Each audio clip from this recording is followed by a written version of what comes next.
നമ്മളെപ്പറ്റി നല്ലത് പറയുന്നതിനെക്കാട്ടുപരി നമ്മളെ കുറ്റങ്ങളും കുറവുകളും പറയുന്നവരാണ് നമുക്ക് ചുറ്റുമുള്ള പലരും.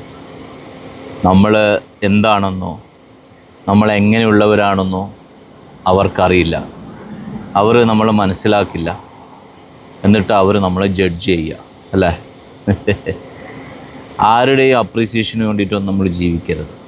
ആരെയും സ്വഭാവ സർട്ടിഫിക്കറ്റ് കിട്ടിയിട്ടും വേണ്ട നമുക്കൊന്നും ജീവിക്കാൻ. കാരണം നമ്മൾ ജീവിക്കേണ്ടത് നമുക്ക് വേണ്ടിയിട്ടാണ്. പറയുന്നവർ പലരും പറയും. കാരണം എല്ലാവർക്കും നമ്മൾ ഇഷ്ടപ്പെടണമെന്നൊന്നുമില്ല.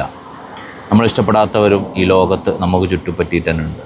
അതുകൊണ്ട് നമ്മളെപ്പോൾ നോക്കേണ്ടത് നമ്മൾക്ക് വേണ്ടിയിട്ടാണോ നമ്മൾ എന്തെങ്കിലുമൊക്കെ ചെയ്യുന്നത്, അത് നോക്കിയാൽ മതി. നമ്മുടെ മനസ്സാക്ഷിയോട് ചോദിച്ചാൽ തന്നെ നമ്മൾ ചെയ്യാൻ പോകുന്നതും നമ്മൾ ചെയ്യുന്നതും നമ്മൾ എന്താണെന്നും നമുക്ക് മനസ്സിലാവും. അല്ലാണ്ട് മറ്റുള്ളവരെല്ലാം ബോധ്യപ്പെടുത്തിയിട്ടൊന്നും നമ്മൾ ജീവിക്കൊന്നും വേണ്ട. പിന്നെ പറയുന്നവർ പറയട്ടെ, മറ്റുള്ളവർ അങ്ങനെ പലതും പറയും എന്ന് കരുതിയിട്ട് നമ്മളെ ജീവിതം മറ്റുള്ളവർക്ക് വേണ്ടിയിട്ട് നമ്മൾ മാറ്റാനോ അല്ലെങ്കിൽ നമ്മളെ സ്വഭാവം മാറ്റാനോ നമ്മൾ തന്നെ മാറ്റി ജീവിക്കാനോ ഒന്നും ചെയ്യണ്ട. നമ്മൾ ജീവിക്കേണ്ടത് നമ്മളെ സന്തോഷത്തിനും നമ്മളെ സമാധാനത്തിനും വേണ്ടിയിട്ടാണ്.